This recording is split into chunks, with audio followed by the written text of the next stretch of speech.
last week that we holding or we're going to hold a meeting about fluency and how to increase our fluency tips.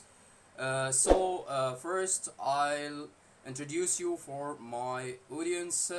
Please let me introduce Miss Katherine Skelly to you all, and we hope to lead some tips from this meeting to you, and she will introduce herself for us. So, Skelly, try to introduce yourself. Yeah, hi everyone, thanks for watching. So I'm Katherine and I'm the English language mentor to international business women, but before that I was teaching English all over the world for 12 years, especially Cambridge exams, and I also taught psychology and biology. So I have a lot of experience, and I use my scientific background to teach English learning methods so that you can learn English easily and feel confident when you use it too. So I hope that today I can give you lots of tips that help you increase your fluency. Okay. For the first question in our meeting today, what is the meaning of fluency that we are joining to improve our solves in it? So fluency is basically not how fast you can talk, but that you can talk without pausing, or that you can talk without stopping all the time to think of words and other things, and that you can express yourself clearly so that another person can understand you, and that you can communicate your message without stopping all the time. Basically, that's what fluency is. You don't need to be a native speaker to have fluency. Anyone can have it. Okay. For the fluency, it contains a lot of attitudes and a lot of resources. Can you share with us a lot of resources about fluency and how to improve it? Yeah, sure. So one of the most important things that you need to become fluent is, first of all, confidence, because fluency involves speaking.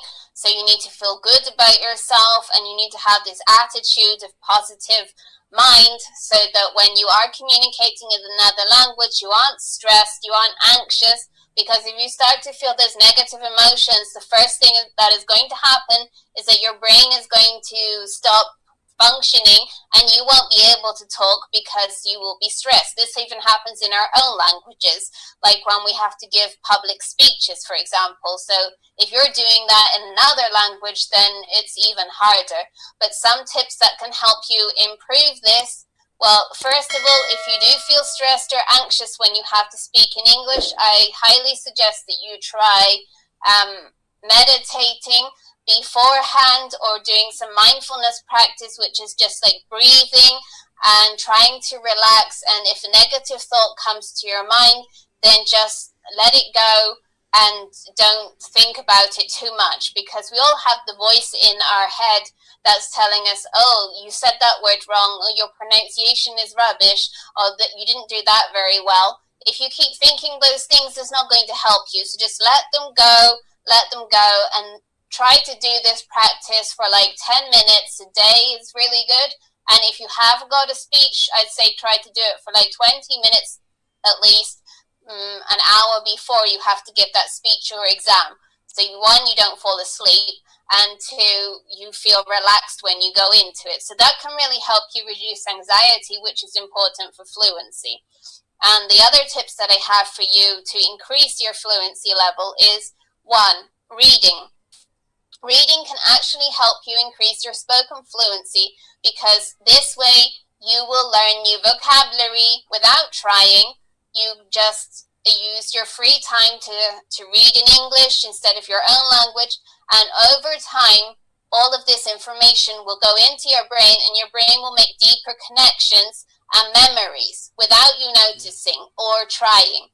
And then once you have all these new memories and connections in your brain, it will just come out easier when you speak, because your brain will be more involved and it can activate all of these memories that you have for the knowledge you need. And so that brings me to number 2, which is the same idea, except that you should be doing it in written form as well. Start keeping a journal every day. Just write in English. Dear diary, today I went to the supermarket, or I did this, or I felt whatever. Anything. It doesn't matter about grammar. It doesn't matter about spelling. Just practice using English. No one's going to read it, and it will help you not only reduce your anxiety level, actually, but it will also do the same thing as the reading and increase the connections in your brain, because that's what it's all about. The more connections you have in your brain in English or whatever language you're learning, the more likely you are to have a better fluency level. And so that brings me on to the next one, which is number 3, listening. Listen to as many things as possible, because this does the same thing, and it improves your listening skills, your pronunciation, and there are many things you can listen to these days: podcasts, TV, movies, radio, whatever it is that you find interesting. Just pick one and listen to it every day if possible, or whenever you have time. And then finally, I would say practice. Practice as much as possible, even by yourself. Like if you don't have anyone to go out with at the moment, or you don't know native speakers, or you don't have friends that speak English, just practice by yourself. Write a speech, or even like sing to songs. That's a good idea. That's what I did when I was learning one of my languages. I would download the lyrics, watch the video on YouTube, and just like sing in the other language by myself so that no one could hear me. And that really helped a lot. And that's my last point, actually, is imitate. So find people that you like the accent of, or the vocabulary, whatever, and copy them. So watch movies and then copy what they say. So eventually you will have all these cool expressions that you can use. You'll have new modern vocabulary, and maybe you'll even pick up some of the accent too by imitating as well. And it all reinforces the connections in your brain. And then at the end of the day, you will have fluency. But this is not going to happen overnight. Please note, this is a really long process of lifelong learning. Yes. So they asked me about how long could he lead the fluency, and you how long could have he lead the fluency? That you that you tell me that it for lifelong term, or the long term learning, that you should lead the fluency for a long months or a long years for studying English or fluency. So, Katherine, could you please share with us some tips for linking sounds that help people to speak more fluently, or with more speed in their tongue, and how to connect the pronunciation and how to smooth their vocabulary in her speech or in them speech? Yeah, so that's actually a really good question, because in English we do that a lot. Like instead of saying I'm going to, we say I'm gonna go to the beach this weekend. So maybe you could do a training on that with a list of these, because there are some really common ones, like I'm gonna, I wanna, I'll see you later instead of I'll see you later, and things like this. So, but one way of doing that and getting to know them is actually listening to music, like I said before, because if you read the lyrics and you listen to the song, usually the lyrics for songs are written with these kind of contractions, and they're not written in formal English. Yeah. So you will see how the contractions are written and be able to pronounce them. Like instead of seeing I'm going to, you will see I'm gonna, like I'm gonna be all right. And then you can learn them this way, and again the same with movies. But I learned a lot that way with music and lyrics, so I think that's a good one. And also just like maybe reading blogs or watching videos on YouTube with subtitles too. I see many people using them these days, even in business, for example, because business is becoming much more informal these days, especially online and personal. So we're just using normal language to connect with each other. It doesn't need to be super formal. For example, another one that I saw instead of I'm gonna is I'm gonna go to the beach this weekend, and things like that. So yeah, I think that way is really good, the best way to learn, and then just practice using them in normal speech. Okay, in your opinion, do you think that fluency is more acceptable, or it's indeed for the one who need to speak English or not? What do you mean? That it's important to know how to Yeah, speak yeah, English? yeah. Is it important or not? Yeah, I think it's important up to an extent, because I mean, you don't need to be like the talking at the speed of light, because that's ridiculous and then no one will understand you. But it's not good to be stopping all the time, because people are going to get annoyed, frustrated, and impatient. So you need to be able to have some fluency when you're having a conversation, of course. Not, I don't know what to say, but you need to be able to say what you want, and that's it. It doesn't have to be amazing. Just get it out.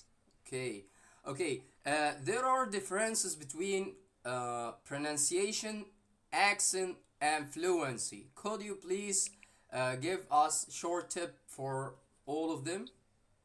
Okay, so sure. Well, we've already talked about fluency, and that is the fact that you can talk without pausing all the time at a relatively normal speed, like me, for example. Accent, okay, so there are obviously hundreds or thousands of different accents, even within our own countries. Like if you go to England, there are so many different accents. And yes, some things are pronounced differently too.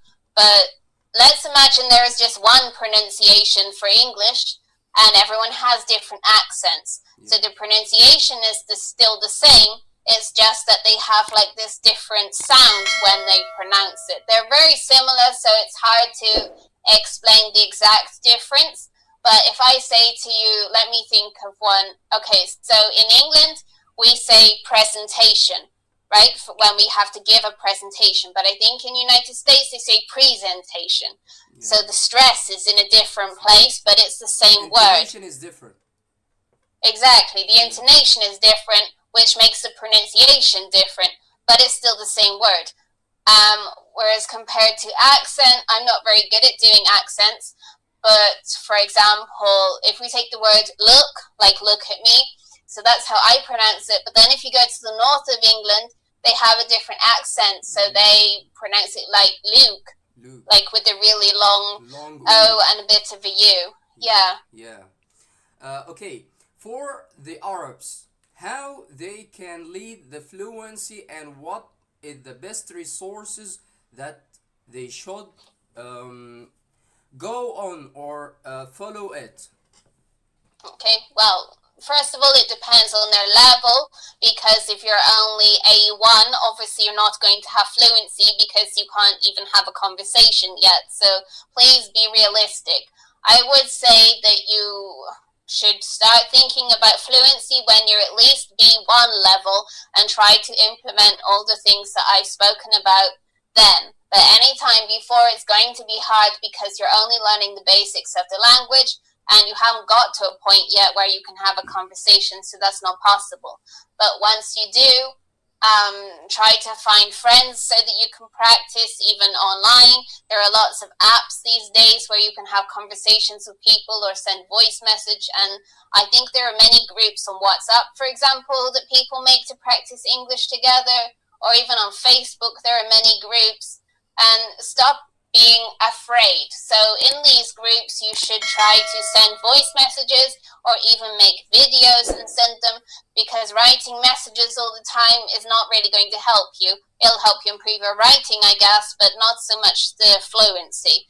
So yeah, I would say do that. And then again, if you have access to YouTube, the singing and the imitation will help you quite a lot too. Or just practice answers by yourself. Like if you have an exam and you know that they're going to ask you certain questions, like what do you do in your free time? Describe what it's like where you live.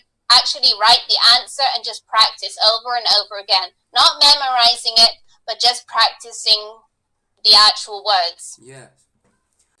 Okay, finally, it's my pleasure to go on a meeting with you, Miss Katherine Skelly. And thanks a lot for this meeting and the most important tips that you share for us today. and thank you a lot for your efforts with me. And I hope to be in the top in your career and to visit Egypt soon. Thank you a lot. You're welcome. Thanks for having me. Okay, see you soon and goodbye. Bye. Bye.